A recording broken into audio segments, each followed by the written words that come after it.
E agora nós iremos iniciar a terceira e última aula do módulo 1, que será a anatomofisiologia do sistema linfático. Uma aula de grande importância para que você tenha subsídios científicos, teóricos, sobre como que funciona a drenagem linfática manual, conseguindo aí oferecer para o paciente de vocês um pós-operatório imediato de forma eficaz. Aproveitem, me deixo à disposição para dar uma assessoria para o que vocês precisarem. E eu aguardo vocês na próxima semana no módulo 2. Um beijo e até mais!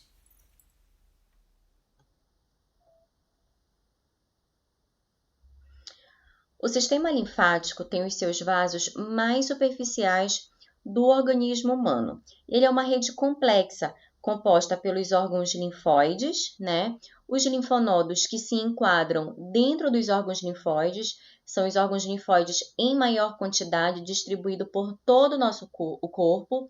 Os ductos linfáticos, que é o ducto linfático direito e o ducto torácico.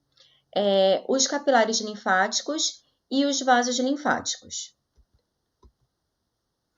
Os vasos linfáticos, eles vão se distribuir por todo o corpo, como eu já falei, e eles vão recolher aí o líquido tissular que não retornou aos capilares sanguíneos, filtrando e reconduzindo a circulação sanguínea. Então, a linfa, quando ela entra no vaso linfático, que ela vai se transformar em linfa, né? Ela está no tecido intersticial. Quando ela está no tecido intersticial, a gente chama ela de líquido intersticial. Então, ela se extravasou do vaso linfático e ela acabou indo para o espaço intersticial. Como ela não conseguiu retornar para o vaso sanguíneo, ela precisa ser captada. E quem vai captar esse líquido intersticial são os capilares linfáticos, levando essa linfa para o vaso linfático para que ela consiga retornar aí para a circulação sanguínea. Então, o sistema linfático, ele é um importante componente do sistema imunológico, ele tem várias células de defesa, principalmente os linfócitos, né, as células T e as células B, que a gente vai ver um pouquinho lá para frente.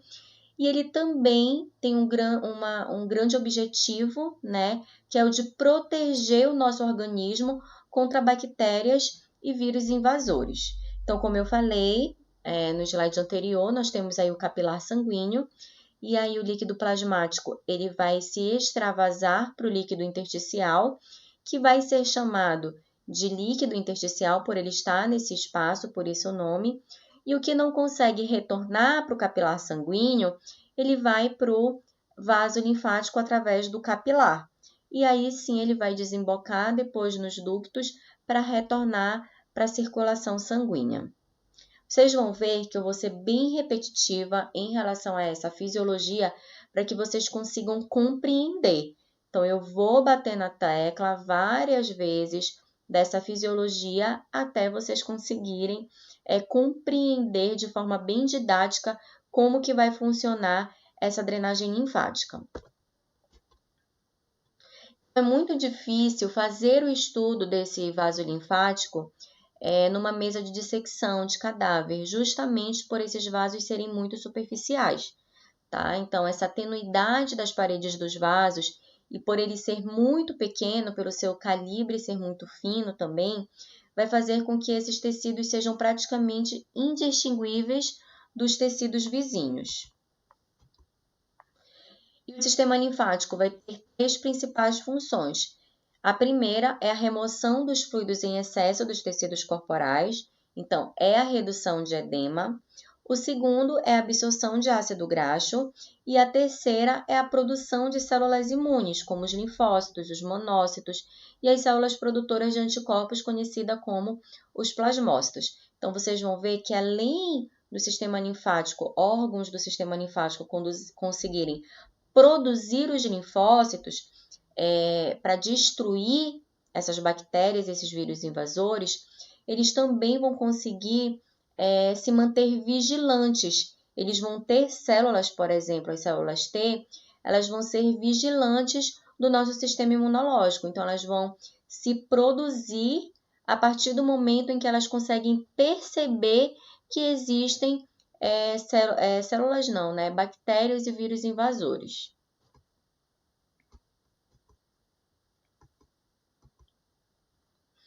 A linfa, ela vai ser um líquido esbranquiçado, vocês vão ver aí no próximo slide. Por quê? É como se ela fosse o sangue, mas sem as hemácias. Então, ela é um líquido plasmático, tá? E o vaso linfático que vai drenar esse excesso de líquido que vai sair do sangue e que vai banhar o espaço intersticial. E como eu já falei, esse excesso de líquido, né, que vai circular pelo vaso linfático, ele vai se chamar de linfa. É um líquido transparente, alguns esbranquiçados, ou amarelado ou rosado. Ele tem uma reação alcalina, um sabor salgado e ele circula pelo vaso linfático. Essa imagem aí é uma imagem muito simples, mas que eu gosto muito de usar por ela ser bem didática. Então, a gente visualiza aí os capilares linfáticos captando essa linfa que está no meio intersticial e a gente vê o vaso linfático. Essa setinha, como a gente está observando, ela é uma seta unidirecional, graças aos movimentos das válvulas linfáticas.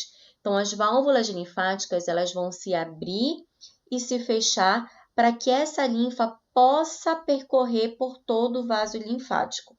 Então, a gente deve fazer movimentos lentos e unidirecionais quando a gente está fazendo uma drenagem linfática manual, justamente pela válvula linfática ser unidirecional.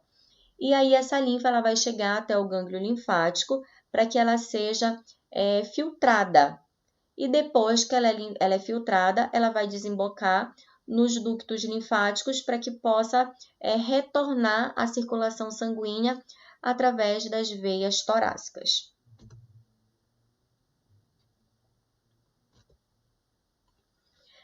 A circulação sanguínea, ela precisa de um órgão bombeador, que no caso, né, é o coração. Diferente da circulação linfática, que não precisa de um órgão bombeador exclusivo. Então, os vasos linfáticos eles vão estar distribuídos por todo o nosso corpo, tendo vários capilares linfáticos para captar esse líquido que está no interstício. E também vão ter vários grupos de nódulos linfáticos, de linfonodos, para estar filtrando essa linfa até levá-la aos ductos torácicos para que ela possa retornar para a circulação sanguínea.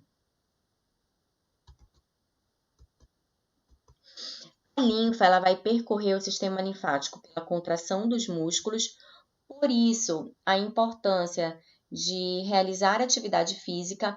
Caso esse teu paciente ele não realize atividade física, é muito importante realizar a contração dos músculos. No caso de um paciente de cirurgia ortognática, a gente pode estar fazendo contração isométrica, movimentos da articulação temporomandibular, que já vai contrair alguns músculos, como o pterigóide lateral, pterigóide medial, digástrico, masseter, risório. A gente já viu isso na primeira aula. Então, já vai auxiliar na contração desse músculo, melhorando aí a drenagem dessa linfa.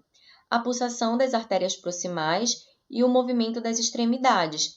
Então, por isso que eu preciso também deixar esse paciente com a cabeceira elevada em 45 graus para que esse líquido possa drenar, além de pedir para esse paciente fazer movimentos nas extremidades, como as mãos e os pés. Todos os vasos linfáticos têm válvulas unidirecionais que vão impedir o refluxo, como eu já falei. Então, se o sistema venoso da circulação sanguínea ele estiver comprometido, a circulação linfática também vai estar comprometida, porque se eu tiver qualquer obstrução, esse líquido vai extravasar muito mais e o espaço intersticial vai acumular ainda mais esse edema, o que vai ocasionar aí um edema patológico que a gente chama de linfedema.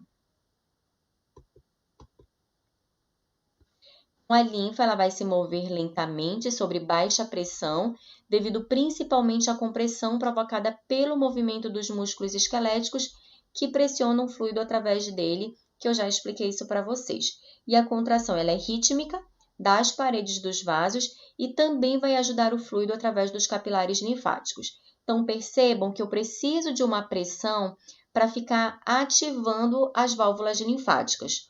Por isso que no pós-operatório imediato da cirurgia ortognática, eu faço o taping compressivo, para que eu, além de diminuir, reduzir o espaço intersticial, para que não tenha espaço suficiente para um acúmulo de edema, para um acúmulo de líquido naquela região, eu também, com a compressão, vou estar ativando aí as válvulas linfáticas.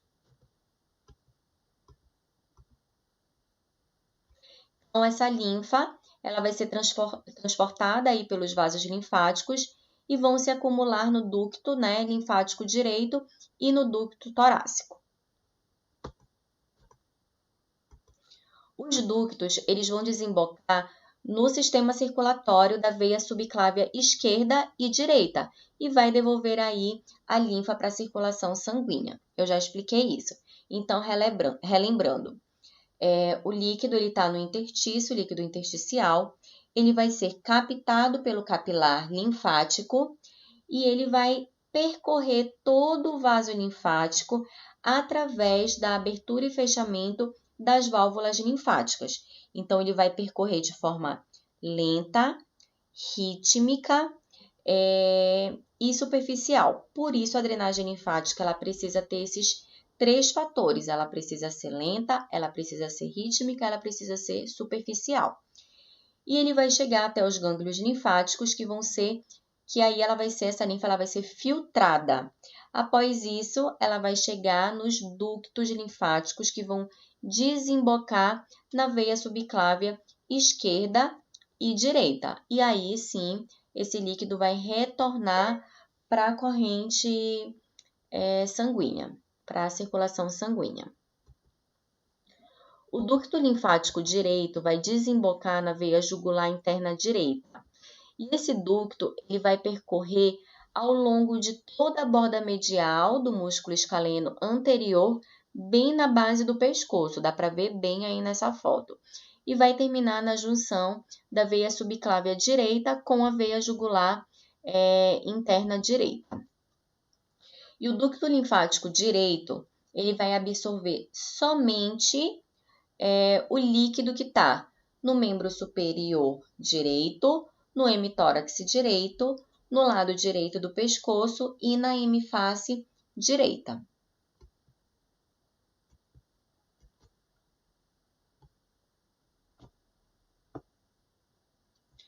O ducto torácico, ele já vai pegar toda a linfa que está no restante do corpo, né? Então, ele vai desembocar na veia jugular interna esquerda e na subclávia esquerda e vai conduzir a linfa da maior parte do corpo para o sangue. Por isso que a gente não chama de ducto linfático esquerdo, como tem o nome do direito, né? Então, ele é o tronco comum a todos os vasos linfáticos, exceto os dos ductos linfáticos direito. Sendo, gente, que por ele ser o maior ducto linfático, a gente consegue aí fazer uma drenagem reversa. Então, por exemplo, uma paciente de mastectomia radical, que fez a retirada de todos os linfonodos da axila, eu posso levar tanto para os linfonodos da subclávia, quanto para o lado contrário, né, para desembocar no ducto torácico, absorvendo aí no axilar esquerdo. Como eu já falei, o ducto torácico ele vai pegar o membro superior esquerdo, o pescoço esquerdo, a hemiface esquerda, o hemitórax esquerdo, o abdômen inferior e os membros inferiores também vão desembocar no ducto torácico. E os órgãos linfáticos, né, que são o baço, os linfonodos ou nódulos linfáticos, as tonsilas, que é a palatina, que a gente chamava antigamente de amígdala, a faríngea, que são as adenoides, e o timo, que vai aí fazer a maturação dos linfócitos T, vai amadurecer os linfócitos T. Alguns autores, gente, eles vão considerar a medula óssea como se ela fosse pertencente ao sistema linfático. Por quê? Ele vai produzir alguns linfócitos, tá? E esses órgãos, eles vão conter também uma armação que vai suportar os linfócitos A e B e outras células também do sistema imunológico, como os macrófagos e as células dendríticas. A medula, ela vai produzir aí o linfócito T, tá? Então, a gente tem também a produção das células tronco, né? Que é muito importante. Só que ela não amadurece a célula T. Quem vai amadurecer a célula T é o timo, por isso que o timo, ele tem esse nome, tá? O baço, ele vai ser rico em macrófago, então ele vai conseguir fagocitar essas células invasoras, a gente vai ver, eu tô me antecipando, né?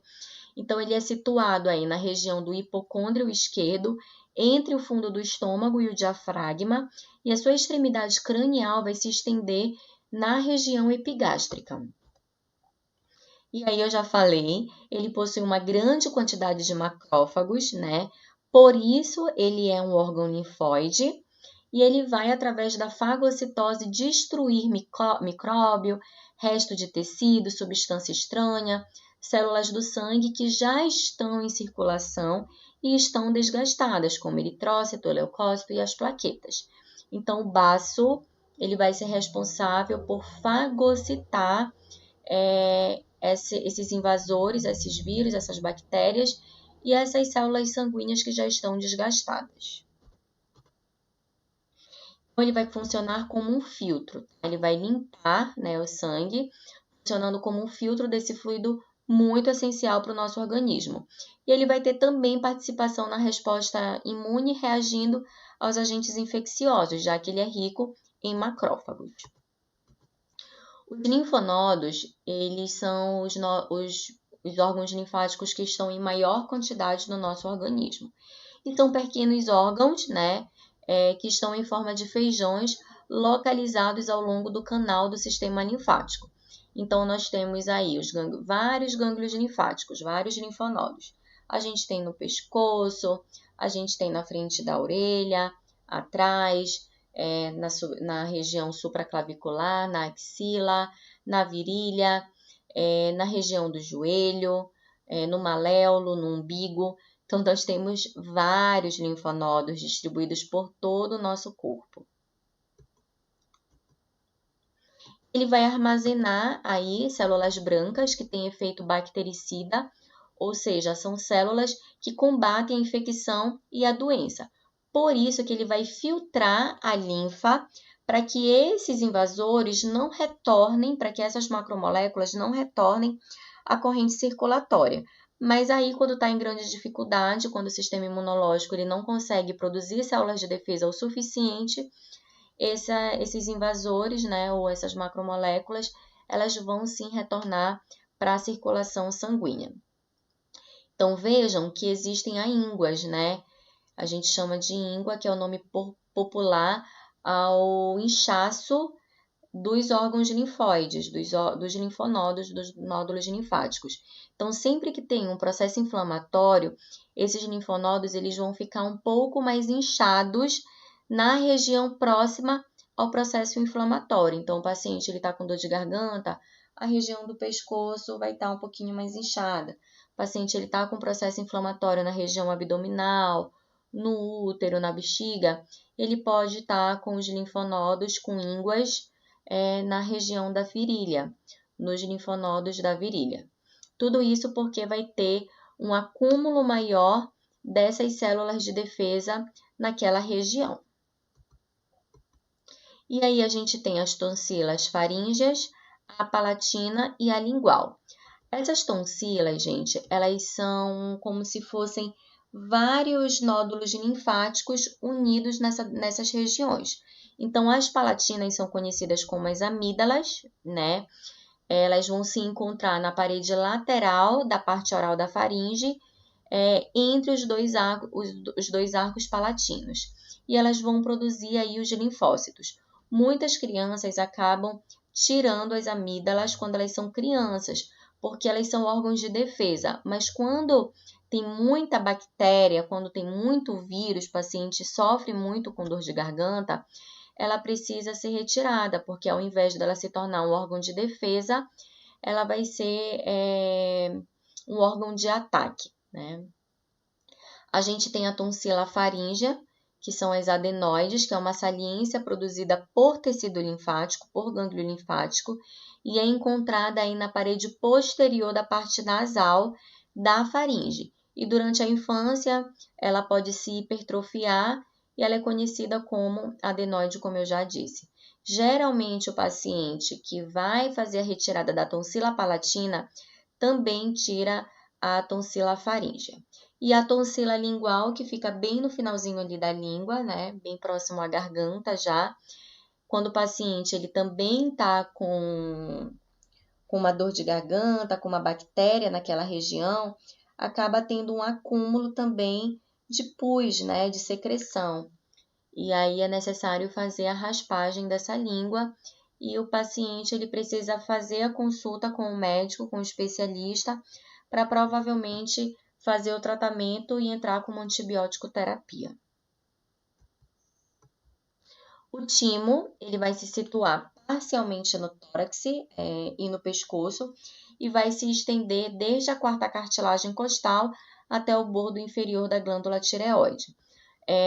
Num paciente adulto, o timo ele vai atrofiando, ele fica bem semelhante ao tamanho de uma glândula, diferente da criança. O timo de uma criança ela é maior, tá? Ele é maior.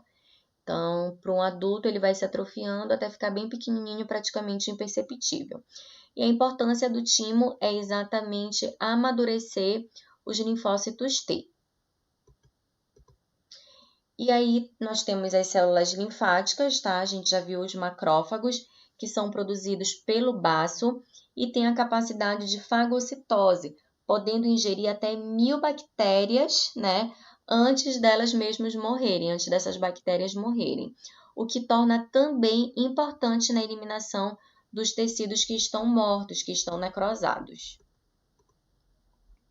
Os linfócitos, que são as células em maior quantidade no sistema linfático, é um tipo de glóbulo branco do sangue, né? Então, é um tipo de leucócito, e 99% dos glóbulos brancos na linfa são linfócitos.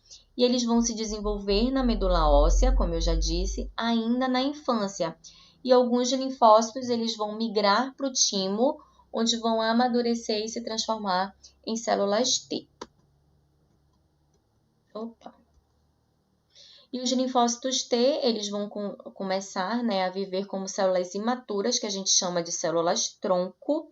Daí a importância das células tronco. O cordão umbilical, ele tem uma gama de células tronco, já tem o tratamento, algumas mãezinhas, elas conseguem retirar uma parte do cordão umbilical e guardar caso essa criança no futuro adoeça e precise dessas células de defesa. E em condições normais, a maioria dos linfócitos em circulação no corpo são os linfócitos T. E a sua função é de vigia, né? Ele vai reconhecer e destruir, as células anormais do corpo, por exemplo, as células infectadas por vírus. Então, gente, os linfócitos T eles vão aprender aí como diferenciar o que é próprio do organismo do que não é próprio ainda no timo. Os linfócitos B, eles vão reconhecer células de materiais estranhos, tá? Então, essas células, elas vão entrar em contato com uma proteína estranha e vão produzir anticorpos. E esses anticorpos, eles vão aderir à superfície dessa célula estranha e vão provocar a sua destruição. E aí a gente tem os linfonodos, né, os nódulos linfáticos superficiais e os vasos linfáticos da cabeça e do pescoço. Então, nós temos os linfonodos mais profundos, né, que ficam na base aí do pescoço. A gente tem os linfonodos também na região do mento, bem embaixo do queixo, na região da frente da orelha, atrás da orelha, que a gente vai ver ali na frente, em cima da clavícula. Todos esses linfonodos, eles precisam ser bombeados, eles precisam ser ativados para receber essa linfa e conseguir filtrar. A gente vai ver isso especificamente na aula de drenagem linfática. Aí os linfonodos da faringe, né, que ficam situados bem atrás do pescoço, na região cervical. Os linfonodos axilares, que eu também gosto de bombear, principalmente se esse paciente está com acúmulo de edema na região do pescoço. E aí é a direção dos vasos linfáticos, né, das válvulas unidirecionais, dos quais eu preciso entender, eu preciso conhecer para que a minha drenagem linfática manual no pós-operatório da cirurgia ortognática seja feita de forma eficaz. E nós vamos ver isso nos módulos seguintes. Então, a importância da anatomofisiologia do sistema linfático é você conhecer, você oferecer subsídios teóricos para o teu paciente, para que o pós-operatório dele seja bom, seja eficaz. E aí ele vai conseguir retornar para as suas atividades de vida diária mais rápida, encurtando, né, diminuindo o seu tempo de recuperação.